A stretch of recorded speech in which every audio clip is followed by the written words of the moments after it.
Well, I took Easter weekend off, as I'm sure you've noticed. A little baby here next to me, if you're wondering what all the noise is. She's having a good time.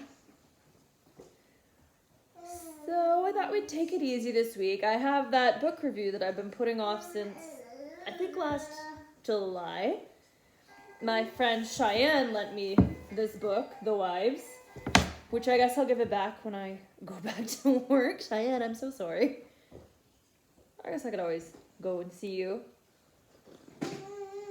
Got a nice milky coffee for the afternoon pick-me-up here. So The Wives by Tarryn Fisher.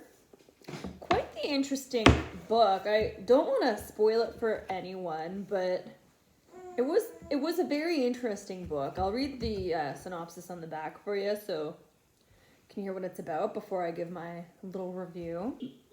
Imagine that your husband has 2 other wives.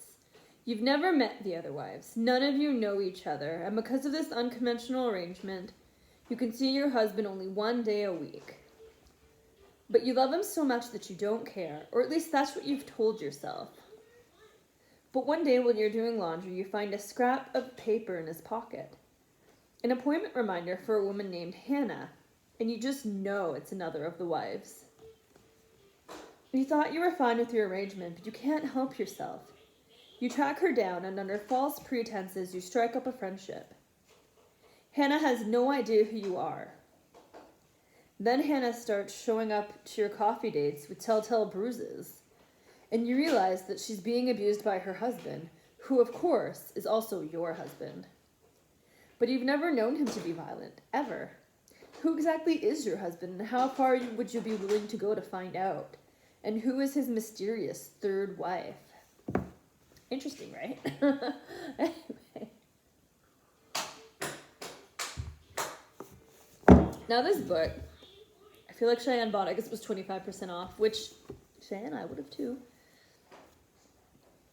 There was so many twists in this book. So many. So many. It was like, by the middle of the book, it felt like it was just for shock value. Like there was maybe 2 twists a chapter. Like it was insane. But in the end, I gave it 2 stars on Goodreads. It was really interesting. And that's why I think I gave it 2 stars. Because I know just one of my friends on Goodreads, Cole, she gave it 1 star. And I feel like if it weren't so well written, I might have done the same. Because a good chunk of the book was using mental health as a plot twist. And again, I don't want to give too many spoilers, and I feel like that's already spoiling it. But I feel like using mental health as a plot twist is really, really weird, the way it was done.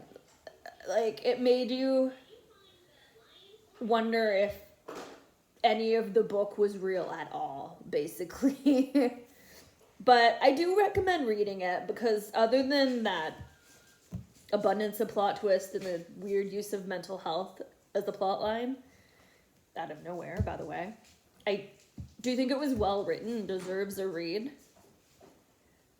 And honestly, I would read other books by Tarryn Fisher just based on how well it was written. We'll see, maybe I will find some other books by her, but we'll find out. I do recommend it. Cheyenne, I'm sorry, I'll give your book back, I promise. Be back to work in August. Or I'll come visit you. I don't know. But I do recommend it, even though it was 2 stars. You know what? Sometimes reading books like this, I mean, it was a book I couldn't put down. I will give it that. I read it fairly quickly. I think it was just because of all the plot twist is why it was disappointing. But it was almost like keep reading to see what's going to come next. Which I enjoy that. So that's why the 2 stars.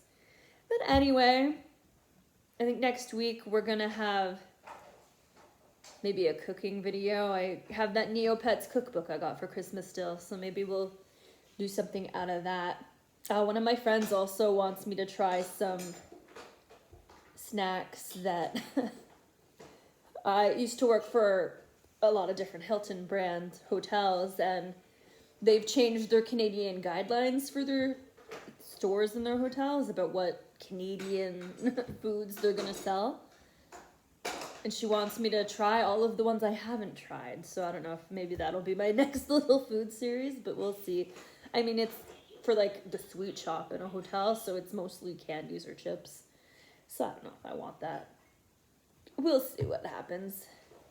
Anyway, I hope you've had a good weekend, and I hope you enjoyed your Easter last week. We didn't get up to too much for Easter. JR's grandmother had a thing, which was nice to see her. Of course, my little lady's too young to really do much for Easter this year, but in the coming years, I think we'll probably have a scavenger hunt for her. We never really did much when I was a kid growing up either. I'm food at relatives and like a candy basket and an outfit left by the Easter Bunny. But yeah, maybe like a puzzle or something with the candy basket and outfit, but nothing major. So we'll probably end up doing something like that for her. I'd really love to do a scavenger hunt with her. I know, I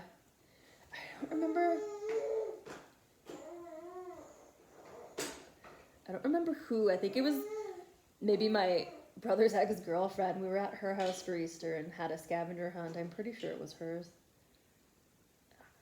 I travel around a lot. It's hard to say. But check out The Wives.